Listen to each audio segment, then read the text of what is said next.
Joining us in the studio today is Cordon Leader Krishnan Mitru. Thank you, sir, for talking to us. Also with us is Lieutenant General Kulkarni, who is with us in the studio as well, and Ambassador Arun Singh, also live with us as well.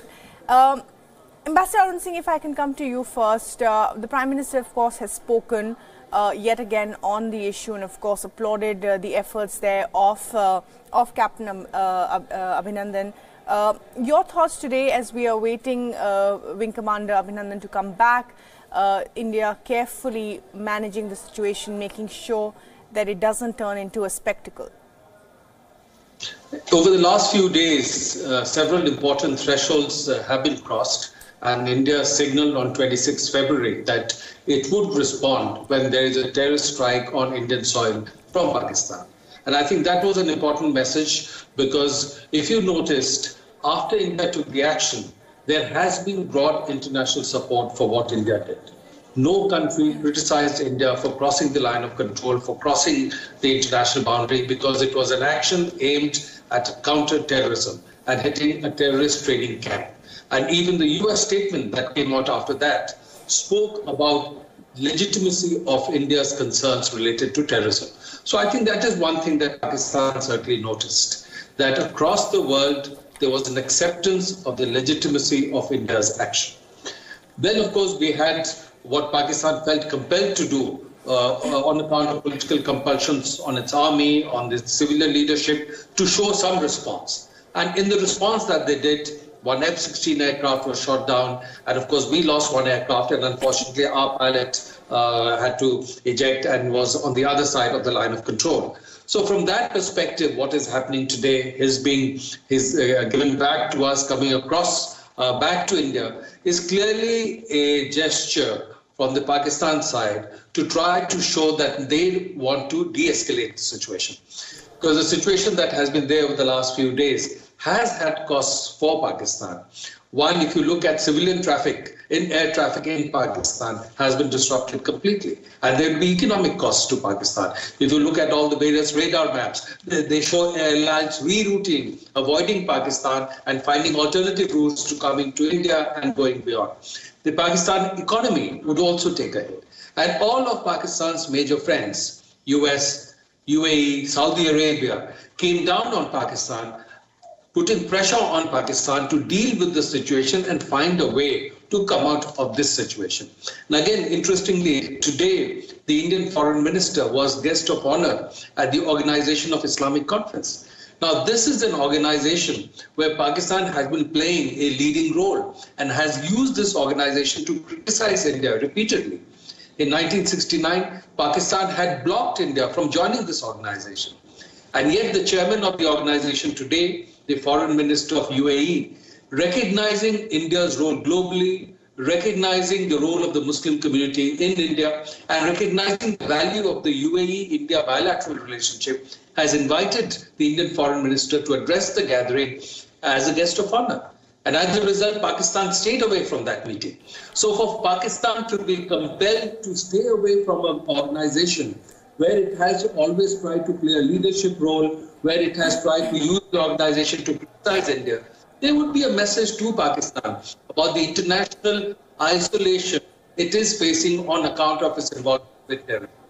So right. Given that, we have to now see how the gesture they have made today as a goodwill gesture, returning the Indian pilot. And then once that comes, we have to assess the situation.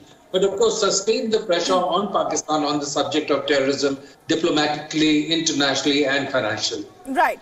Squadron Leader Krishnan Mitru, you feel that we'll have to assess the situation independently of their goodwill gesture of returning Wing Commander Abhinandan, that issue that issue aside, the main issue of talking about terrorism, about countering terrorism remains, and that should be the focus going forward. You see, firstly, I would say it is not at all a goodwill gesture. Pakistan, whatever they have done, they have returned Abhinandan to us, is under world pressure. Please try and understand. India's stand has always been anti-terrorist stand. What we did on the 14th of February was an isolated target, which was only the jihadi camp. no civilian, no military was attacked, no other person was injured. Now, India has always had a firm stand that we want to eliminate terrorism. Pakistan was not doing it. India has shown them the way how to do it. Now there is a world pressure on Pakistan. Even their most favored nation, China, has not favored Pakistan. On the contrary, China has supported India, though not openly, but yes, we have Chinese support also. And the most important thing, US, which was friendly with Pakistan, has outrightly, has condemned Pakistan for whatever they have been doing. Pakistan knows for well that they are now against the wall, against the world community, and they are not doing us any goodwill gesture. They have done it under compulsion. All right. Lieutenant General Kulkarni, you agree with that whatever has been happening in the last few hours, the Imran Khan statement in Parliament, all of this is under compulsion, none of this is goodwill? Well, first of all, I am Air Marshal Kukreja. I'm sorry. Okay. I apologize. Not at all. You see, yes, they are definitely under compulsion. Let's just go back a little bit. After the Indian attack on at Balakot, there are certain certainties that have. There are some certainties, two of them that I will highlight here. One is that Pakistan will not conclusively end the use of low-cost proxies. Okay, that is a certainty because they have lived with it all these years and they find it as a very effective mean of creating trouble in India. Second is that Indian Air Force or India as such, or all the other three services have been given the proactive use of crossing the LOC, and Indian Air Force or the use of air power has been done the first time after 1971. Yes. This time we have not just crossed the LOC, we've gone deep inside and even crossed the international border and into Pakistan territory and hit Balakot. Yeah. So these two certainties have made Pakistan realize that India is not going to be cowed down. Now coming to the question of whether it is compulsion, yes, it is a compulsion. As Scholar Mitru just mentioned, it is a compulsion. There is no peace gesture in this. It is a face-saving gesture from Pakistan to India, towards India, to tell the world that, listen, it is not us, it is India which is escalating the issues. We want peace. The way Imran Khan spoke in his parliament yesterday and mentioned that, oh, I forgot one thing to mention, that we are releasing Abhinandan tomorrow. Now, that is no way. This is the ultimate thing. You have to do it. You are not doing us a favor. You are not doing Abhinandan a favor. You are doing yourself a favor. Okay. Ambassador Arun Singh, I'll just come back to you. My colleague Anas Malik is now live with us also from the Wagah-Attari border. Anas, what are you picking up? What is the delay about? When can we expect Wing Commander Abhinandan to be back? Well, Bhairavi, the top government sources are telling that he'll be arriving shortly. Finally, there is some news and there is some concrete news that he'll be arriving shortly at the Wagah border. The delay was because that there was a medical checkup that was being done here in Lahore, not at Wagah, but in Lahore city at some location that we're not privy to. But what we can confirm that indeed there was a medical checkup that was being done. That was the reason of the delay of his move, of Wing Commander Abhinandan's movement till Wagah. He'll be arriving shortly. The parade has ended. It was earlier stated that this handover would be done before the parade, but we saw the parade coming to an end at about 5:15 Pakistan time. It's roughly 5:47. Around 6 p.m. is what we're expecting Wing Commander Abhinandan's convoy to arrive here. They'll go right straight inside up till the immigration room, from where the Indian High Commission officials will receive him, hand over the emergency travel document or the ETD, that one-page passport, after which the Wing Commander will go to the immigration office, get his immigration done, and then walk all the way to India himself. Okay, so the medical checkup has been done in Lahore somewhere, Anas, that's what you're confirming. But the immigration still has to be done, you're saying. So it could be another, say, 30 minutes before we actually see Wing Commander Abhinandan. And what else are you picking up? What is the convoy looking like? How many people with Wing Commander Abhinandan? And what is the final process going to be until he reaches the Attari border? Well, as we speak, what we're being told that he'll be arriving shortly. This is coming from the government sources who are accompanying him. The number of people accompanying him still remains unknown, owing to the security situation and posing a greater security threat as well. But what I can confirm that the Pakistani Ministry of Foreign Affairs officials, they are also accompanying Wing Commander Abhinandan on his journey from that undisclosed location all the way till Wagah. He has arrived in Lahore as we speak, and that is what our sources are confirming. In addition, there are a lot of strict security measures around the Wagah border where we are right now. He'll be arriving shortly. In about 10 to 15 minutes is when we'll see his carcade, or perhaps less than that, his convoy moving from this road, the road to my right, and going on inside till the Wagah border, and then he'll be received by the Indian High Commission officials. Yes, Pervi. Okay, and Anas, also of course on the debate about why the Pakistani side did not allow him to be airlifted and flown back to New Delhi, or to in fact to Amritsar, I beg your pardon. What did you pick up on that? Why was that not acceptable? Anas. All right, we're going to go back to Anas in just a bit, but Ambassador Arun Singh is still with us. And Ambassador Arun Singh, I just want to bring you to the point of what Air Marshal Dheeraj Kukreja was here saying, that low-level proxy wars from Pakistan will continue, and that will certainly be the challenge even going forward. It's how well we tackle that in the future. So we have to use a combination of short-term and long-term measures. Clearly, one action or series of actions are not going to resolve the problem completely. But the action that India took over the past few days is a clear signal both to Pakistan and to the international community that India has crossed a certain threshold, and its patience in just accepting terrorist attacks without responding, that has worn thin. So that is a message that would be absorbed. But having done that, just through sort of one set of discrete actions with the kind of infrastructure of support to terrorism that Pakistan has built up and has used this asymmetric option or low-cost option, it is unlikely that they will abandon it altogether at one go. So a sustained pressure has to be maintained.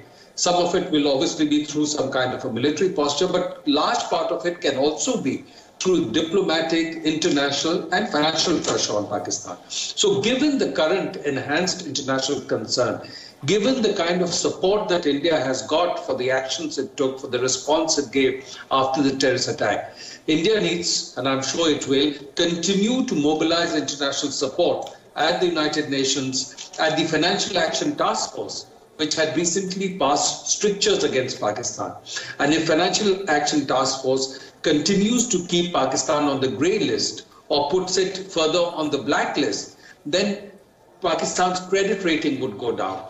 Foreign investment flows into Pakistan would go down. And all this will have an impact on the Pakistan economy at a time when Pakistan has only 1 month's imports worth of foreign exchange reserves. And important supporters and financial supporters of Pakistan, like Saudi Arabia and the UAE, have also put pressure on Pakistan at this stage. And in fact, the UAE has invited India, as we mentioned, to be a guest of honor at the meeting of the Organization of Islamic Conference. Pakistan has also approached the International Monetary Fund for support to deal with its economic crisis. Given its continued involvement with terrorism, pressure can also be mounted through the International Monetary Fund and through the discussions being held there that fund flows should not take place until Pakistan is seen as taking credible action against terrorist groups. So all this has to be maintained, the military posture, the diplomatic, the financial. It is only then that when Pakistan starts seeing cost to itself financially, that it will feel that it has to take some action.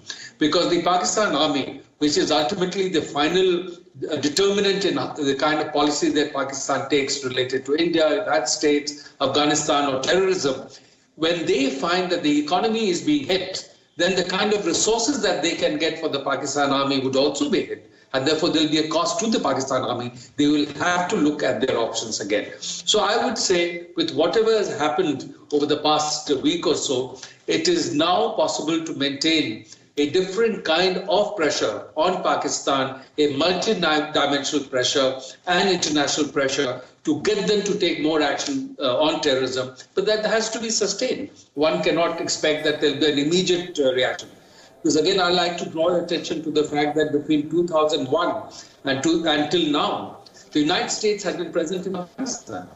The United States had been putting pressure on Pakistan to take action against terrorist groups that have been attacking the US and US soldiers, attacking US interests. And the United States, with its heavy military presence in Afghanistan, has not fully succeeded in achieving that result. Right. So there is a limit to which countries have been able to pressurize Pakistan in terms of what it sees as options that work for its interests. So I think coordinated, first direct pressure, then international pressure, financial and other kinds of pressure has to be sustained on Pakistan or stretched over a time period. Right. Only that begin to get results, and that's the kind of strategy that we need to adopt in a sustained way. Right. Now, Air Marshal Dhiraj Kukreja and Squadron Leader Mitru, I would like to take that question to you, that the fact is that, you know, as Ambassador Parthasarathy was saying, that for the army, unfortunately, in Pakistan, logic doesn't always become the reason for their decisions. They have other compulsions, other reasons for what they do. Do you think when we talk to the Chinese or the Americans now, and we are very often now talking to them, our intent would be to tell them, look, whatever it is, don't sell military equipment to them. Dry out their financial resources. You think that other than everything else that we're doing, a multi-pronged approach would also mean the drying up their military equipment and resources as well? To a certain extent, yes, definitely. You see, USA... Because for years, America has been selling them weaponry. I was just coming to that. You see, USA has been pressurizing Pakistan to act against the terror groups. But at the same time, when Pakistan requested for arms, F-16s in this case, also came in a few years ago, under the pretext that these will be used against terror groups. So Pakistan got a fresh batch of F-16s. Similarly, China has been helping out and manufacturing Chinese aircraft now in Pakistan. So that also is problematic. Is not acceptable to India. And that is why, with the backing of Pakistan, of China and USA to Pakistan, Pakistan has been carrying on with what it has been doing all these years. So we have to definitely make sure that these countries understand that the time has come now that you have to stop all this. I would say that we should approach China more than USA, because USA is now dependent upon Pakistan to help it withdraw from Afghanistan. So China should be the one using China is the one that we should be approaching more than USA. Okay. Squadron Leader Mitru, do you agree with this assessment that obviously there has to be a multi-pronged approach, but also talking to the right allies of Pakistan to put the right kind of pressure on them as well? Yes, I do agree. Number one. Number two, a very important issue that I need to elaborate what my colleague said just now, that you see, when F-16s were sold to Pakistan, It was for a specific purpose of eliminating terrorism from Afghanistan. Also, in the sale agreement, it was mentioned that it will be used for all other peaceful purposes, not for war purposes. Now, intrusion into a neighboring country is a violation of international conventions, of any convention, and having engaged into aerial battle with the neighbor amounts to waging a war against you. So again, USA is against Pakistan for having used F-16 during peace for aggression. Right. That's an important point. In fact, we're going to be dwelling more on that, and of course expecting those visuals coming anytime soon now of Captain Wing Commander Abhinandan, who is likely to pass through the Wagah border anytime now.